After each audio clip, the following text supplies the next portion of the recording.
Welcome to the Bald Brad Show. Our lead story of the day is regarding El Paso, Texas, where they've had a massive surge of illegal immigrants.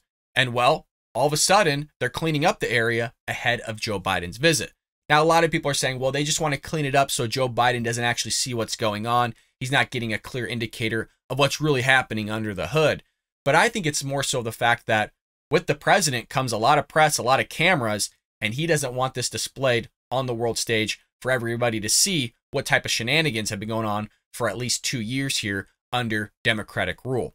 Now, as always, support the show by hitting that like and subscribe button, leaving us a short, sweet comment down below, and just taking a moment to double check to make sure that YouTube didn't go into your profile without you knowing and change the notification bell icon.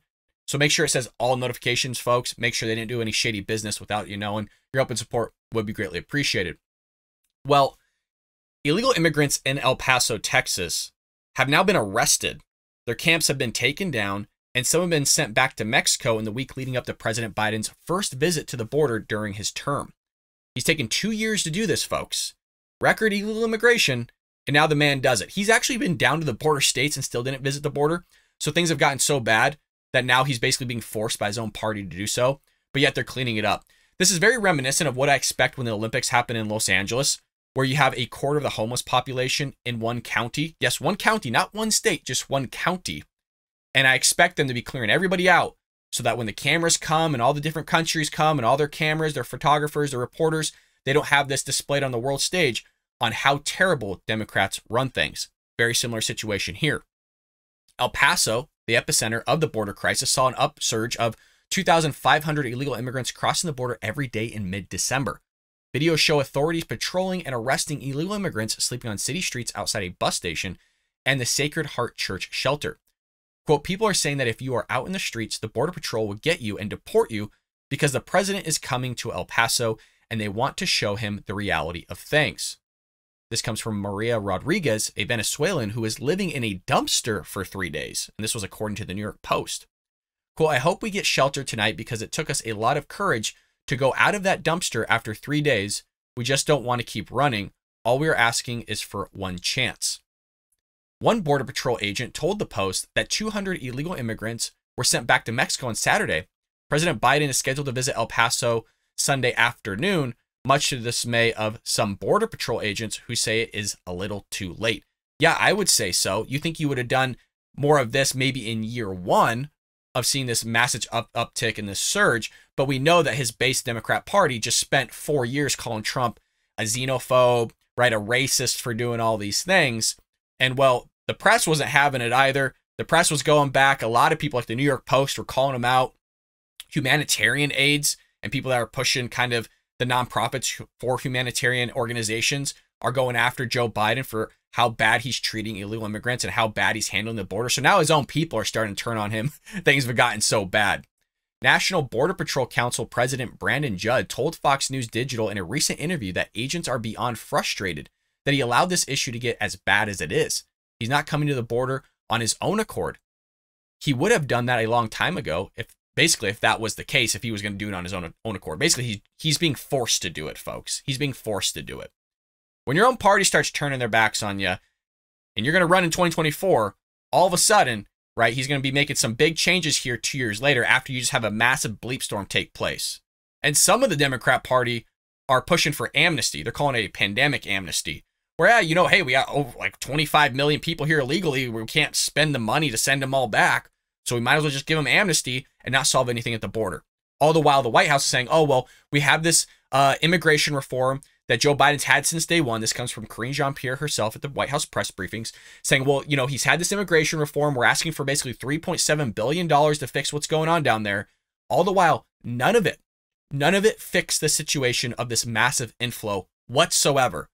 Like a portion of it literally goes to just transporting illegal immigrants from basically one shelter to another inside the interior of the United States. So it's a bunch of wasteful taxpayer dollars once again. You have Lisa Graybill, Vice President of Law and Policy at the National Immigration Law Center, told NBC News that removing illegal immigrants in front of a church shelter violates Homeland Security policy. Secretary of Homeland Security Alejandro Mayorkas, the guy that's terrible at his job, the bald guy that's going to, I'll tell you about the magnets, Brett. When we did that cover of Brett Baier with Alejandro Mayorkas, who had no clue on where these like 50-something terrorists went in the United States. He had no idea, right? But it's the most secure border that's ever been secured, according to Alejandro Mayorkas, the Democrat Party, and Kamala Harris, the border czar. People go, oh, well, that's an insane statement to make, Brad. The border's not secure. Oh, I know. I know the border's not secure, but this guy's been caught on camera. The DHS secretary, the guy that actually runs the show down there, says the border is secure. He literally told Congress the border's secure. Kamala Harris told everybody, all America, the border's secure. So, yeah, why is Joe Biden going to the border if the border's secure, folks? Why are they asking for, like, record funding if the border is secure? I don't know. Doesn't make sense to me, but according to the White House and the Democrat Party, it completely makes sense, which is typical, right? Something that makes sense to them doesn't make sense to anybody else other than them.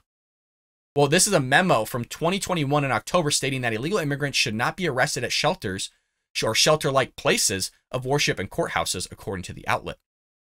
The Border Patrol Union made its stance on the president's trip known, tweeting on Friday, El Paso being cleaned up as if nothing unusual ever happened there. Just in time for Biden's visit to the border, we suggest just landing in Des Moines, Iowa, and telling him it's El Paso. He'll never know the difference. This is from the Border Patrol Union. Holy crap. What a tweet. What a freaking tweet. He'll never know the difference. You're not wrong. You are not wrong. You could have thrown him in San Diego, California, and he wouldn't know the difference. He would think he was literally in Mexico. So, God, that's so great. In April 2021, Biden said his administration had gotten control of the border situation. Here's that clip. But in April alone, Mr. President, 170,000 people, migrants, apprehended at the border. It's a 20-year record. There are 22,000 unaccompanied children in our country right now. That's a record. That sounds to most folks like a crisis. Well, look, it's way down now. We've now gotten control.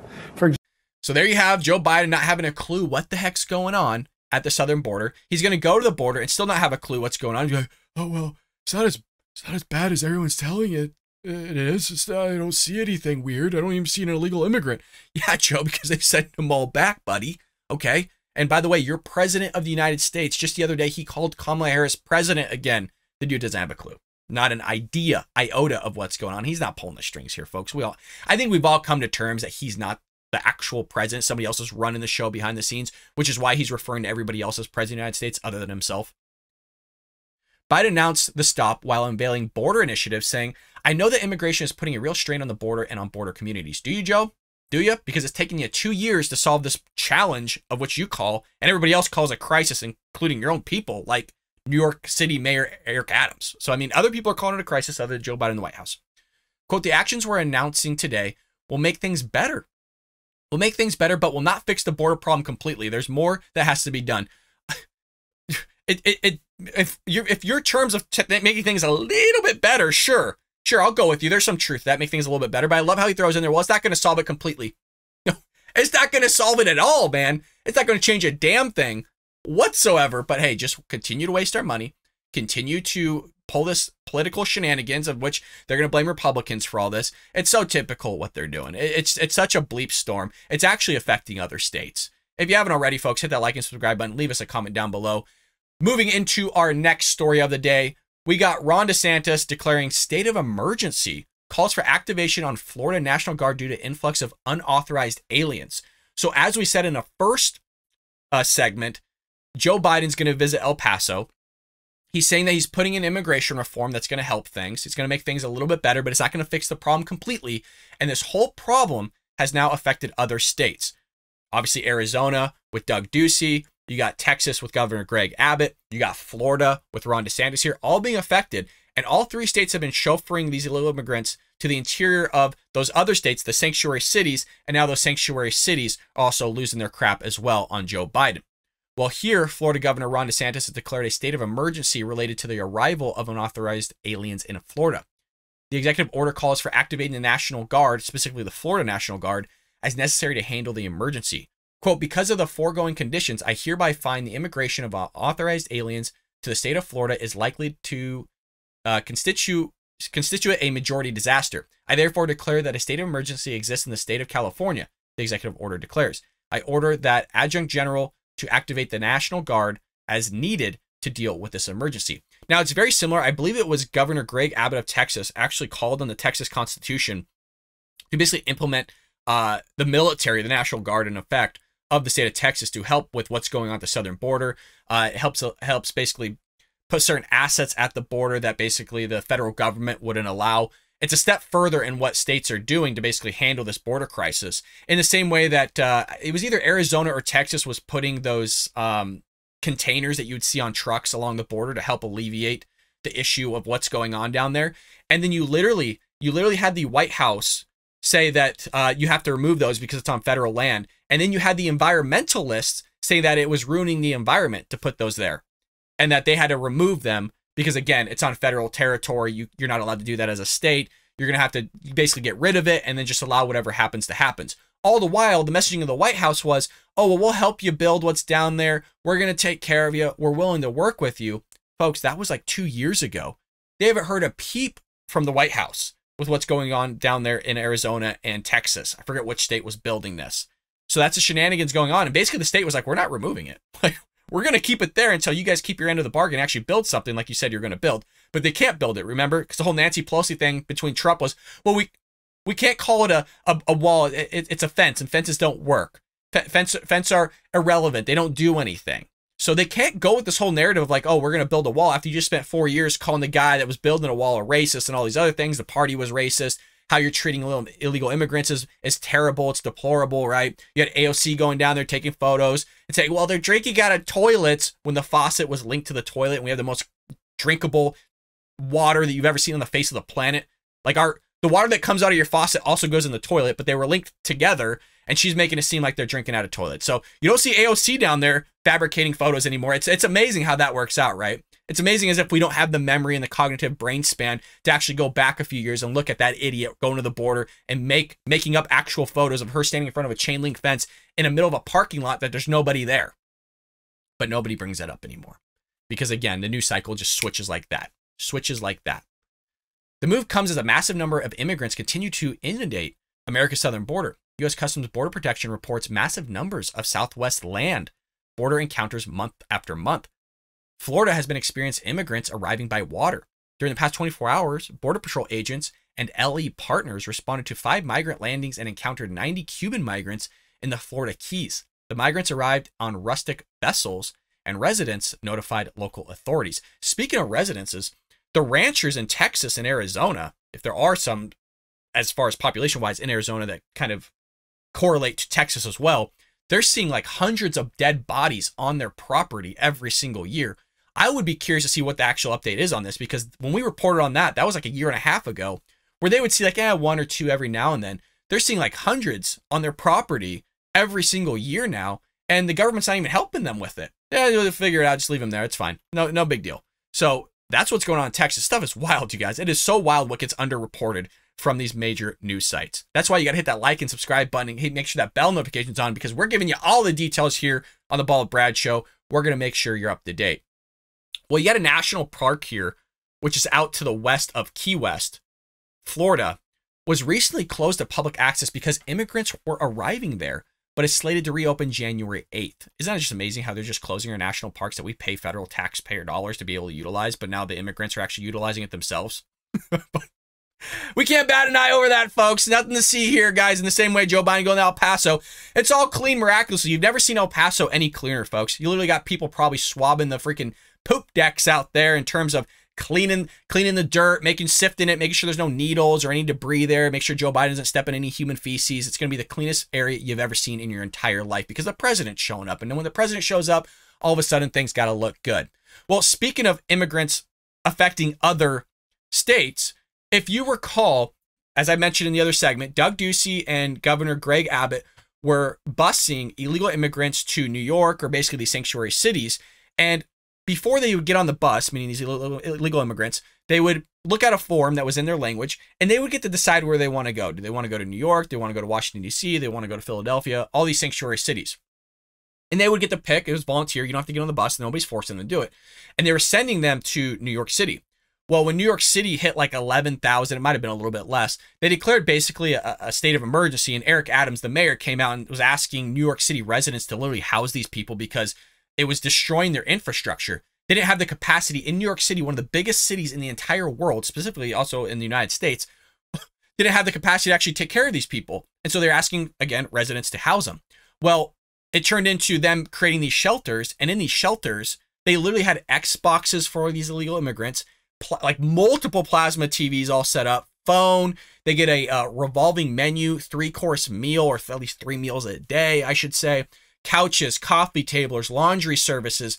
I mean, you don't even get that with our homeless here in California or in other states. And hell, our veterans are literally sleeping on the streets. They don't even get this kind of treatment. If you recall early on in this whole debacle, Joe Biden wanted to shell, I think it was like $82 million in hotels for illegal immigrants, all the while our veterans and stuff are sleeping on the streets. I would much rather pay $82 million to sleep a guy that actually served our country than I would somebody that wanted to break the law to come in here illegally and step in front of the line and everybody else.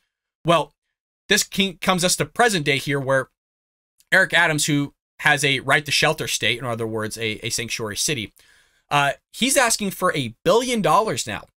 Yes, $1 billion from the federal government to handle the crush of migrants who surged into the Big Apple this year. So for decades, they're boasting, right? Oh, look at us. We're sanctuary cities. Look at those Republicans, those bigots, everybody. What a bunch of idiots you are. You guys are racists. Now they don't even have the actual capacity to house these people. And so they're asking the taxpayers, not the government, folks. I'm so tired of people, oh, I'm going to ask the government for money. You're asking us for money for a problem that your party created. So why don't you tax your party because your party created this? Because clearly you love it. And clearly the party loves it. Clearly the Americans of the Democrat Party love it because they voted for all the shenanigans again in the midterms. So why not have a nice little checkbox on there that you're a registered Democrat, and then from there, we're going to deduct you out of your refund, or we're going to tack on a little bit more there if you actually owe the federal government any sort of money. We're going to tack on this whole thing of like, yeah, you get to pay for illegal aliens because that's what you voted for. That sounds really nice. Let me know what you think about that one in the comments below. But the cost was calculated when the population was far less than it is now, and before a judge decided to open the floodgates at the southern border, the Post has learned. The Federal Emergency Management Agency confirmed Wednesday that its emergency food and shelter programs national board received the city's funding request and was reviewing their application. But FEMA does not share information regarding pending applications and will only share and award their amounts upon application approval. Adams first floated the $1 billion price tag for providing shelter and other services when he declared a state of emergency over the city's migrant crisis in October. Now check this out, you guys. You would think, oh my God, they must have like, I don't know, 1 million illegal immigrants there for $1 billion. No, the city's estimated migrant population was just around 17,000. No joke. Like Arizona or Texas, you pick the state, basically sees this in 2 days, right? Literally, there's localities in Texas. They're asking for the federal government for a reimbursement because the localities, not the state, the localities are having to pay for these illegal immigrants and all the stuff that goes along with it out of the taxpayer fund, like out of their budget, they're having to pay for this thing. And so they're like, these localities are asking for like $7 to $8 million and they're not being reimbursed. They're not even hearing back from Joe Biden. They're basically just giving the middle finger from getting the middle finger from the White House here. And it's crazy. And so Eric Adams here asks for $1 billion for just 17,000. All the while Arizona and Texas have seen anywhere of like 200,000, 250,000 a month, and not getting any help from the federal government.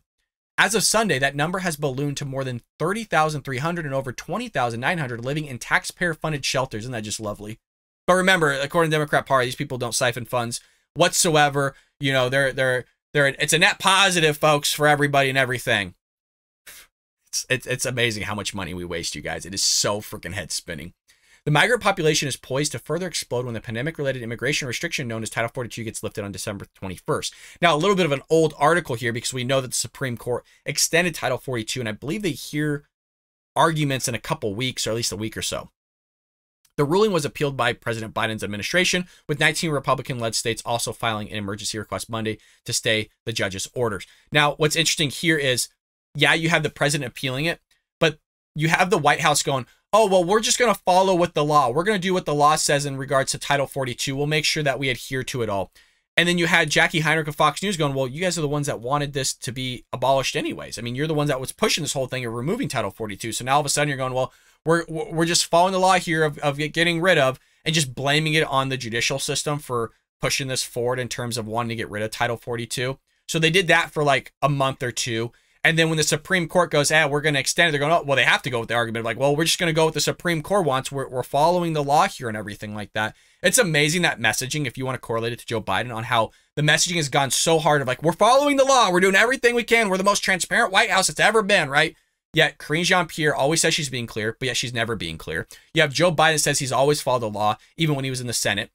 Somehow Hunter Biden follows the law as well. Everybody's following the law there all of a sudden here when the GOP gains back the House for their investigations. It's amazing how that messaging kind of works out. So you have New York City Mayor Eric Adams asking for $1 billion to build more of these shelters, probably where they get Xboxes, 3-course meal throughout the day, pick whatever you want, nice little buffet for you. We'll treat you very nicely. You get a bed, you get blankets, you get everything. Laundry services and all, folks, taken care of down there on your dime. Let me know what you think about this one down here below. We got more news and stuff coming tomorrow here on the Bald Brad Show with Jackie Heinrich of Fox News. A New York Post journalist asked a great question, which we're going to cover Monday. And if we could throw in a little bit of updates of Joe Biden visiting El Paso, maybe he'll fall down or something like that, walking on dirt. Who the hell knows? Hit that like and subscribe button, folks, and I'll see you tomorrow here on the Bald Brad Show.